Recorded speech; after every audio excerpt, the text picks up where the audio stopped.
चलिए अब हम लेसन 2 को पढ़ते हैं, समझते हैं हिंदी के। ठीक है। प्रेरणा के क्षण।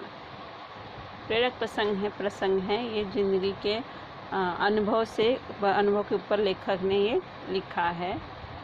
इस पाठ में 2 कहानियाँ हैं। एक चित्र देख रहे हैं आप लोग बच्चों, नेहरू जी को लेकर है, नेहरू जी के जीवन से संबंधित, और एक गांधी जी के जीवन से संबंधित। गांधी जी जिन्हें हम बापू जी भी कहते हैं। ठीक है, राष्ट्रपिता। और ये वाली पहली कहानी जो परिवार है वो हमारे देश के प्रथम प्रधानमंत्री नेहरू जी के जीवनी से संबंधित है, जीवनी से ली गई है। ठीक है। उनकी इस पाठ में बताया गया है कि जीवन की छोटी छोटी बातों से हमें मार्गदर्शन मिलता है। इस पाठ में कुछ प्रसिद्ध व्यक्तियों ने अपने अनुभव बांटे हैं। प्रसिद्ध व्यक्ति हमारे प्रथम प्रधानमंत्री और राष्ट्रपिता महात्मा गांधी। चलिए, परिवार। सन 1923 की बात है। मैं ऐसे पकड़ लूँ क्या आप लोग? प्लीज़ ऐसे पकड़ूँ, बार बार मुझे भी नहीं घुमाना पड़े। चलिए, सन 1923 की बात है। पंडित नेहरू आज़ादी के आंदोलन में व्यस्त थे।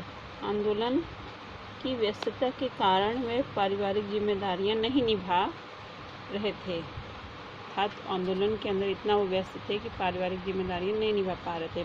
दिन भर सभाएं होती थी, गोष्ठियां, आंदोलन। जब देश गुलाम था तब के समय से ली गई है ये बात। दिन भर सभाएं, गोष्ठियां, आंदोलन, बिल्कुल भी चैन नहीं था उनके जीवन में। ऐसे समय उनके जीवन में बिल्कुल भी चैन नहीं था, क्योंकि स्वराज्य के लिए, स्वतंत्रता के लिए सभाएं होती थी, आंदोलन होते थे, उनमें भाग लेते थे ना, तो उनको उनके लिए एक मतलब आराम का समय नहीं मिलता, चैन नहीं था उनके लिए। ऐसे समय में परिवार से उन्हें शांति और सांत्वना मिले। तब उनके परिवार के लोगों ने उन्होंने भी उनको मजबूर नहीं किया कि नहीं आप ये नहीं कर रहे हैं, वो नहीं कर रहे हैं, वो नहीं कर रहे हैं। उनको शांति और सांत्वना मिली। पंडित नेहरू ने अपनी आत्मकथा मेरी कहानी में लिखा।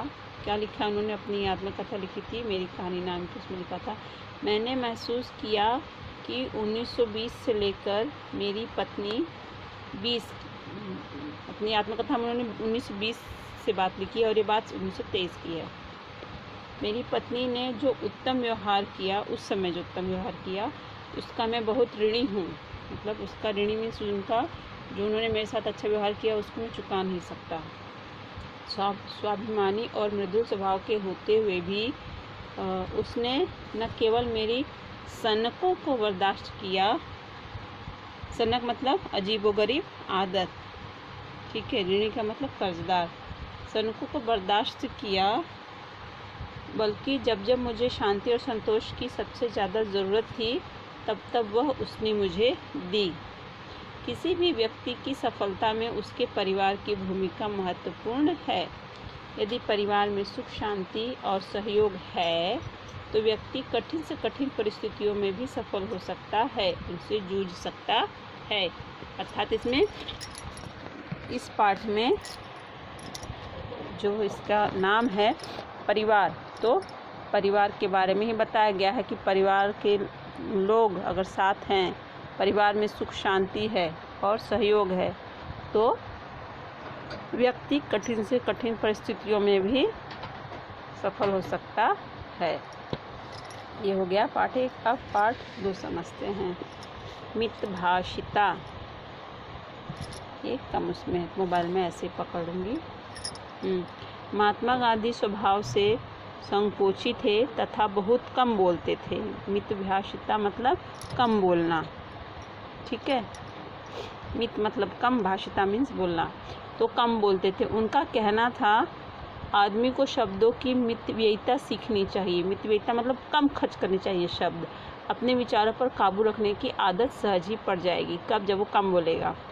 उन्होंने अपनी आत्मकथा में लिखा। ये दोनों कहानियाँ जो प्रसिद्ध व्यक्ति उनकी आत्मकथा से ली गई हैं। थोड़ी अपने को मैं यह प्रमाण पत्र निसंकोच दे सकता हूँ कि मेरी जीभ या कलम से बिना विचारे या तोले शायद ही कोई शब्द निकलता हो। अर्थात वो जब भी कुछ कहते लिखते थे तो क्या उसको बहुत सोच समझकर तब बोलते थे। गांधी जी ने कहा, अनुभव ने मुझे यह सिखाया कि सत्य के पुजारी के लिए मौन का सेवन उचित है। सत्य बोलने वालों के लिए कम बोलेंगे तो झूठ नहीं बोलना पड़ेगा, सच बोलेंगे। इसलिए उन्होंने कहा है गांधी जी ने कि अनुभव ने मुझे सिखाया कि सत्य के पुजारी के लिए मौन का सेवन उचित है। यहाँ पे शब्द ज्ञान अर्थात शब्दार्थ दिए गए हैं। इससे क्या शिक्षण मिल रहा है हम लोगों को कि कम बोलना चाहिए।